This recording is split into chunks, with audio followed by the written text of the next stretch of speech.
Yesterday in the New York Times, Kenneth Pollock and Michael O'Hanlon wrote a significant editorial, neither one an advocate per se of the war or the surge, that said, "This is a war we just might win." Pollock and O'Hanlon were among the two most frequently cited supporters of the Iraq invasion. Pollock argued Iraq had WMDs and could attack the United States, while O'Hanlon penned op-eds with headlines like, "A time for war, Bush must not flinch from disarming Saddam."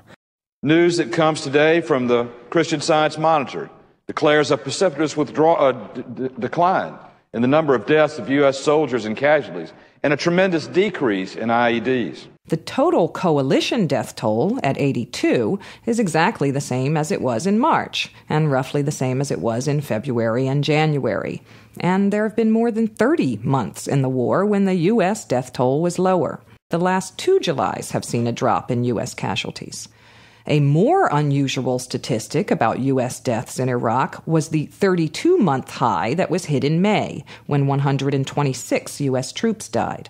That's a monthly total surpassed only twice before.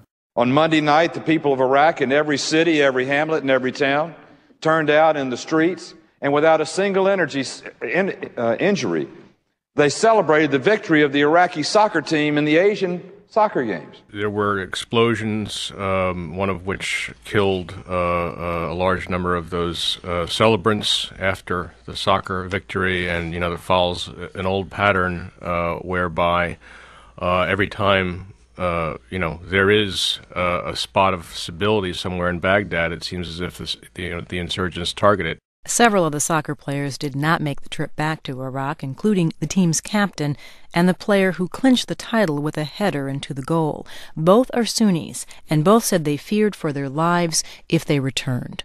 The people in Baghdad are happy that the American soldiers are there and afraid that American soldiers may leave precipitously. There is, of course, the violence. Electricity is already strained, and now widespread water shortages.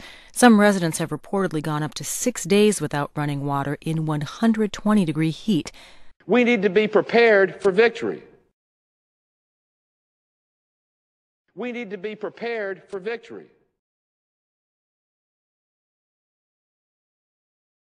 We need to be prepared for victory.